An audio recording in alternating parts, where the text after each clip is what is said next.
Dneska si uděláme nadobaný proteinový lívance.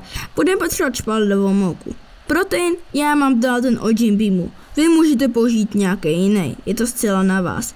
Dále si připravíme 300 ml mlíka. Můžeme použít i mandlový mlíko, je to zcela na vás. Dále tu máme kybřicí prášek, sůl, 3 vejce a řecký jogurt. Je lepší použít 5% než 0%. Rozklopneme si 3 vejce. Byl bych moc rád, kdybyste tedy zanechali like a odběr.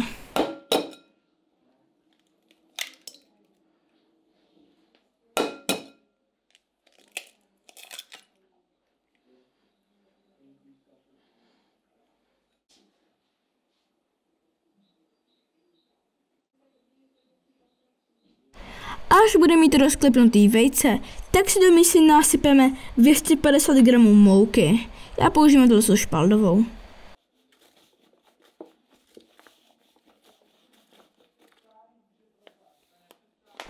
A vejce s moukou smícháme.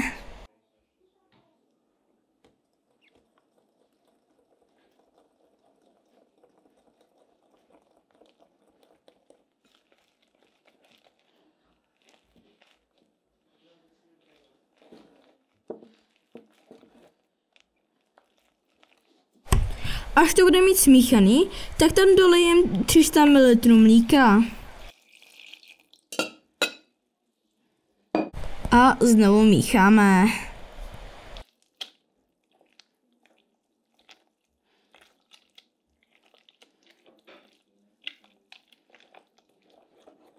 Mícháme do té doby, než tam nezmizejí hrudky. Mělo by to mít takovouhle konzistenci. Přihodíme jeden celý řecký jogurt.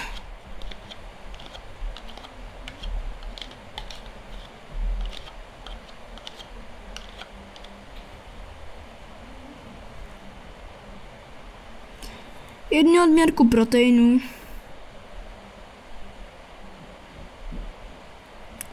Dvě špetky soli.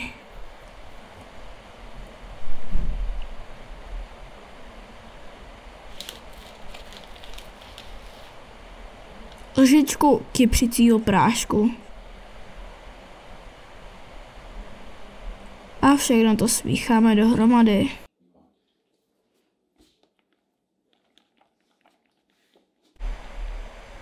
Vytáhneme si lívanečkovník a zapneme plotínku na 7.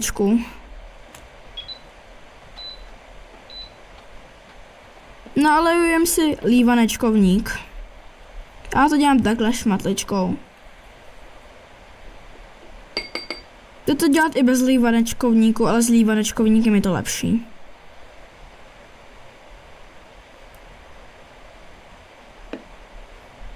Promícháme. Až bude lívanečkovník pořádně rozehřátý, tak to můžeme rovnou začít lejt.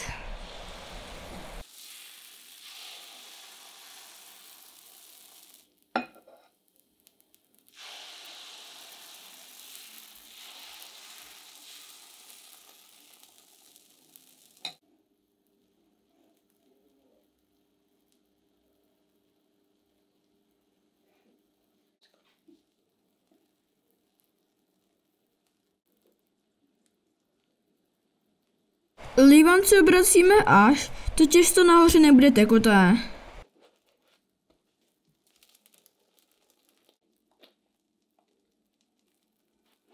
Teď dobře vidíte, jak dobře umím otáčet lívance.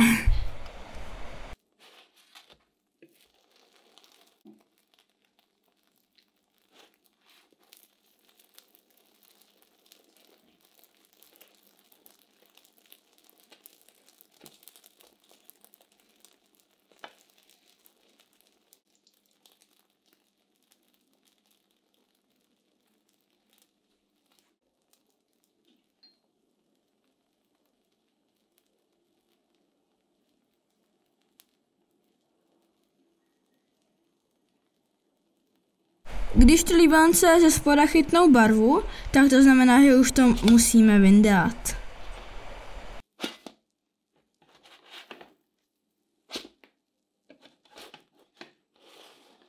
Ani vyndání lívance z lívanečkovníku mě nejde.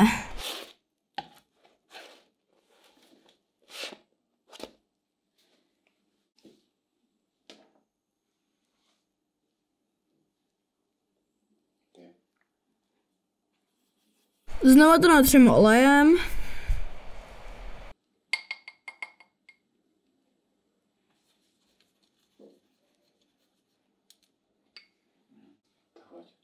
Před každou várkou to pořádně rozmícháme, to těsto.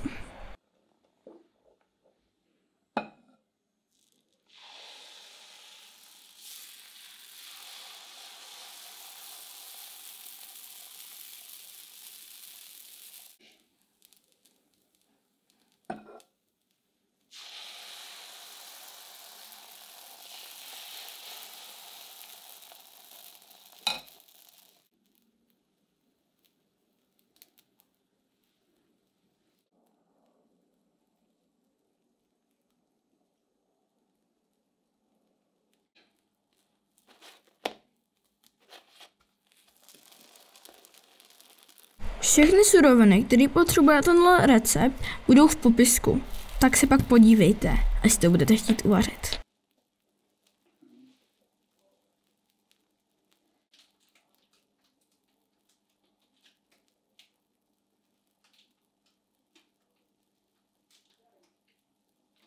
Poslední várka je dodělaná a teď jdeme to servírovat.